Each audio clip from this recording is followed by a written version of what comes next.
নমস্কাৰ, মই দুলাল চন্দ্ৰনাথ অসমীয়া মাধ্যমৰ ছাত্ৰ ছাত্ৰীসকলক উদ্দেশ্যি দশম শ্ৰেণীৰ এটি হিন্দী কবিতা আগবঢ়াইছোঁ। অজানিতে ভুল ভ্ৰান্তি হ'ব পাৰে, আপোনালোকে ক্ষমা কৰিব। साखी कविता का सारांश। तेरा साए तुझ में जो पहुपन में बास, कस्तूरी का मृग जो फिर ढूंढे घास। सरल अर्थ। कबीर दास जी कहते हैं कि जिस प्रकार फूल में सुगंध है, उसी प्रकार तुम्हारे हृदय में ही ईश्वर विद्यमान है। लेकिन जिस प्रकार हिरण कस्तूरी की सुगंध प्राप्त कर वह उसे घासों में ढूंढता फिरता है, वह नहीं जानता है कि वह सुगंध उसी के शरीर से निकल रही है।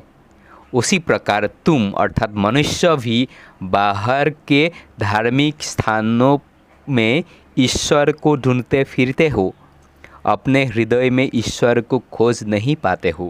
ईश्वर तो सर्वत्र व्याप्त है। अर्थात कबीर दासे কৈছে যে যিদৰে ফুলত সুগন্ধ থাকে সেইদৰে তোমাৰ হৃদয়তো ঈশ্বৰ বিদ্যমান। কিন্তু হৰিণাই যিদৰে কস্তুৰীৰ সুগন্ধ পায় সি তাক ঘাঁহত বিচাৰি ফুৰে।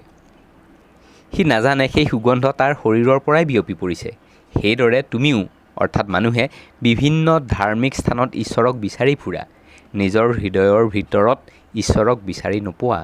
ईश्वर सर्वत्र व्यापी আছে। सदगुरु की महिमा अनंत, अनंत किया उपकार, लोचन अनंत उधारिया, अनंत बिखारनहार। कबीर दास जी कहते हैं कि सदगुरु यानी अच्छे गुरु की महिमा अपार व अपरिसीम होती है। वे सभी का उपकार व हित का साधन करते हैं। सदगुरु अपने शिष्यों को ज्ञान की दृष्टि प्रदान करते हैं, जिससे शिष्य कभी न खत्म होने वाला ज्ञान दर्शन करते हैं। अर्थ है कि सदगुरु अपने शिष्यों को सदैव सही मार्ग प्रदर्शित करते हैं।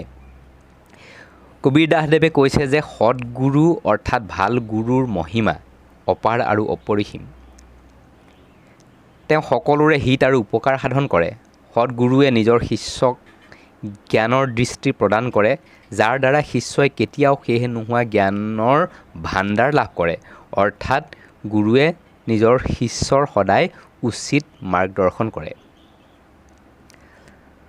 गुरु तुम्हार शिष्य कुंभ है, गढ़ी काढ़े खोट, अंतर हाथ सहार दे, बाहर बाहय छोट। अर्थात कबीर दास जी कहते हैं कि गुरु और शिष्य का संबंध कुम्हार और घट के सदृश होता है। कुम्हार घट अर्थात घड़ा को बनाते समय उसकी त्रुटियां दूर करने का प्रयास करता है। ठीक उसी तरह गुरु अपने शिष्यों के दोषों को दूर करना चाहते हैं। कुम्हार घट बनाते समय उसके भीतर हाथ भरकर उसे ठीक करते हैं। उसी प्रकार गुरु अपने शिष्यों के अंतर्मन की ओर जागते हैं और उन्हें कभी कठोर भी होना पड़ जाता है। अर्थ यह है कि गुरु हमेशा अपने शिष्यों को कुशल बनाना चाहते हैं। कबीर दासदेवे কৈছে যে গুৰু আৰু শিষ্যৰ সম্বন্ধ কুমাৰ আৰু ঘটৰ দৰে হয়। কুমাৰে ঘট বনোৱাৰ সময়ত ঘটটোৰ দোষ ত্ৰুটিসমূহ দূৰ কৰিবলৈ চেষ্টা কৰে। ঠিক সেইদৰে গুৰুৱেও নিজৰ শিষ্যসকলৰ দোষসমূহ দূৰ কৰিব বিচাৰে। কুমাৰে ঘট বনোৱাৰ সময়ত তাৰ ভিতৰত হাত ভৰাই ঠিক ঠাক কৰে। সেইদৰে গুৰুৱেও নিজৰ শিষ্যৰ মনৰ ভিতৰত সোমাই এনে কৰিবলৈ যাওঁতে গুৰু কেতিয়াবা কঠোৰ হ'বলগীয়া হয়। অৰ্থাৎ গুৰুৱে সদায় নিজৰ শিষ্যক পাৰ্গত বনাবলৈ বিচাৰে। পুথি পঢ়ি পঢ়ি জগমুৱা পণ্ডিত ভয়া নকৈ, धय अक्षर प्रेम का पढ़े सो पंडित हुई। कबीरदास जी कहते हैं कि संसार के सभी लोग ग्रंथ पढ़ते हुए संसार से विदा हो गए, फिर भी कोई व्यक्ति विद्वान नहीं बन सका।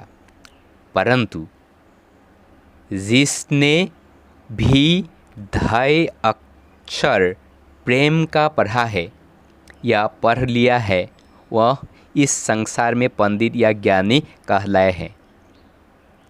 यह पुस्तकीय ज्ञान की अपेक्षा आंतरिक प्रेम पर बल दिया गया है। কবিৰ দাসে কৈছে, সংসাৰৰ সকলো মানুহে ধৰ্ম গ্ৰন্থ পঢ়ি এই সংসাৰ ত্যাগ কৰে, কিন্তু কোনোৱে সঁচা অৰ্থত জ্ঞানী হ'ব নোৱাৰে।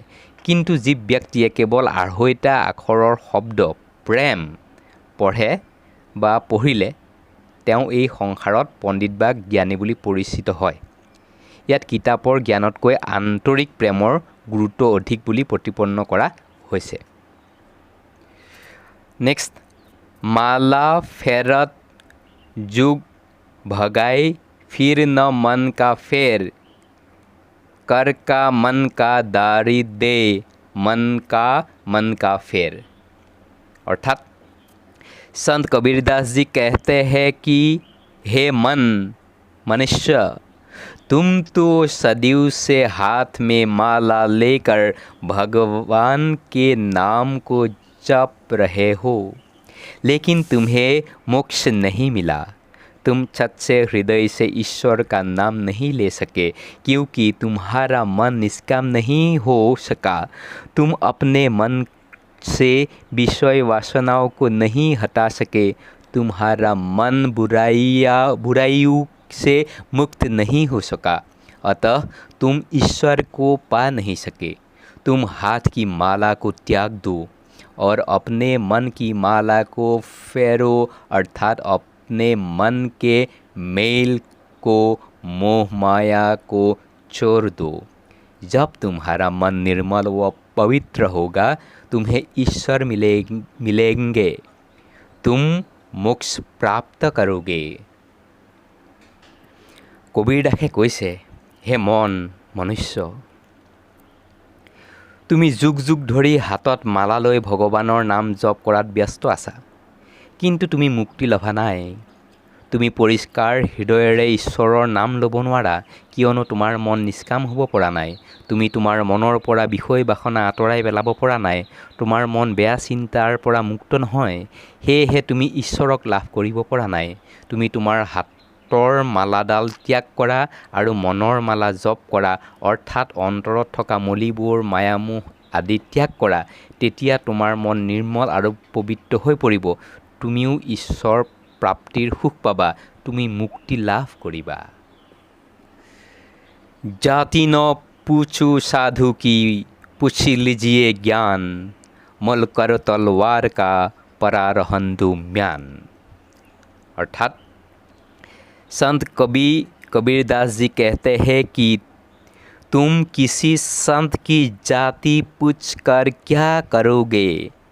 उसकी जाति तो यही है कि वह सज्जन है, वह ज्ञान का भंडार है। ऐसे संत अर्थात ज्ञानी से कुछ ऐसा ज्ञान प्राप्त करो कि तुम्हारा जीवन सार्थक हो जाए।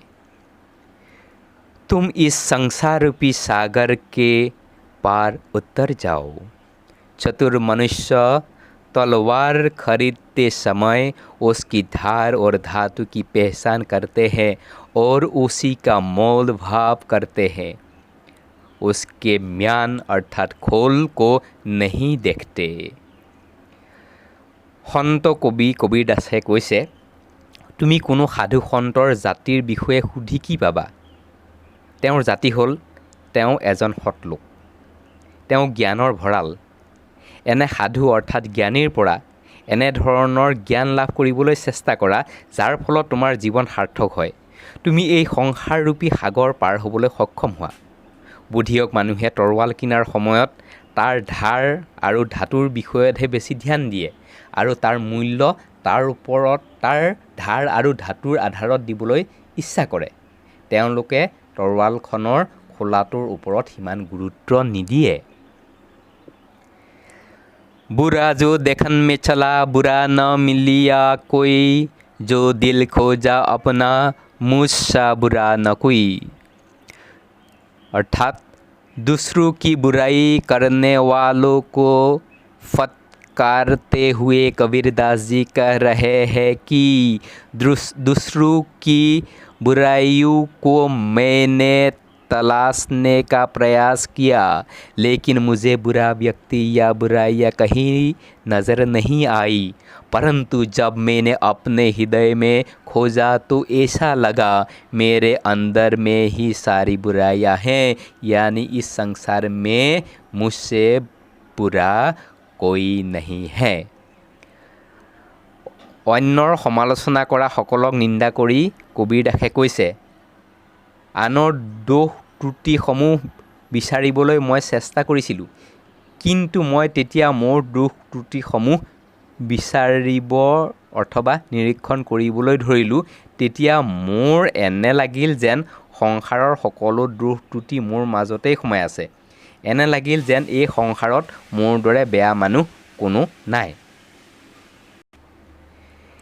जिन ढूंढा तीन पाया गहरे पानी पेट, जो बौरा डुबंदरा रहा किनारे बैठ। कबीरदास जी कहते हैं कि मैंने ईश्वर को जहाँ जहाँ ढूंढा वहाँ वहाँ उनके दर्शन हुए, यानी गहरे पानी में घुसने के बाद अर्थात अंतर्दृष्टि से ही ईश्वर के दर्शन संभव है। परंतु जो बुरा पागल डूबने से डरता है, उसे किनारे बैठकर ही उसे संतुष्ट होना पड़ता है। अर्थात ईश्वर की प्राप्ति के लिए गहन साधना की आवश्यकता है। साधु कबीरदासे কৈছে, মই ঈশ্বৰক য'তেই বিচাৰিছোঁ তাতেই তেওঁৰ দৰ্শন লাভ কৰিলোঁ। অৰ্থাৎ গভীৰ পানীত ডুব মাৰিও তেওঁৰ দৰ্শন পালোঁ, কিন্তু যিয়ে ডুব মাৰিবলৈ ভয় কৰে তেওঁ কিনাৰতে বহি আত্মসন্তুষ্টি লাভ কৰাৰ বাহিৰে অন্য কোনো উপায় নাই। অৰ্থাৎ কবীৰৰ মতে ঈশ্বৰ প্ৰাপ্তিৰ বাবে গভীৰ সাধনাৰ প্ৰয়োজন। जो घट प्रेम न संश्रय, जो घट जान समान, सुघट जान समान, जैसे साल लोहार की सांस लेते बिनु प्राण। कबीरदास जी कहते हैं कि जिस मनुष्य में भक्ति प्रेम नहीं है वह वास्तव में मृत है। जिस प्रकार लोहार की भट्टी निष्प्राण होकर भी सांस लेती हुई दिखती है, यह प्रेम के महत्व के बारे में कहा गया है। कबीरदासे কৈছে, যাৰ অন্তৰত প্ৰেম ভক্তি নাই তেওঁ মৃত মানৱ সদৃশ। যিদৰে কমাৰৰ ঘটিয়ে নিষ্প্ৰাণ হৈ উশাহ লয়, ইয়াত কবিৰে প্ৰেমৰ গুৰুত্ব উত্থাপিত কৰিছে। लास्ट स्टेंजा, कल करे सो आज करे सो अब, पल में प्रलय होएगा बहुरी करोगे कब।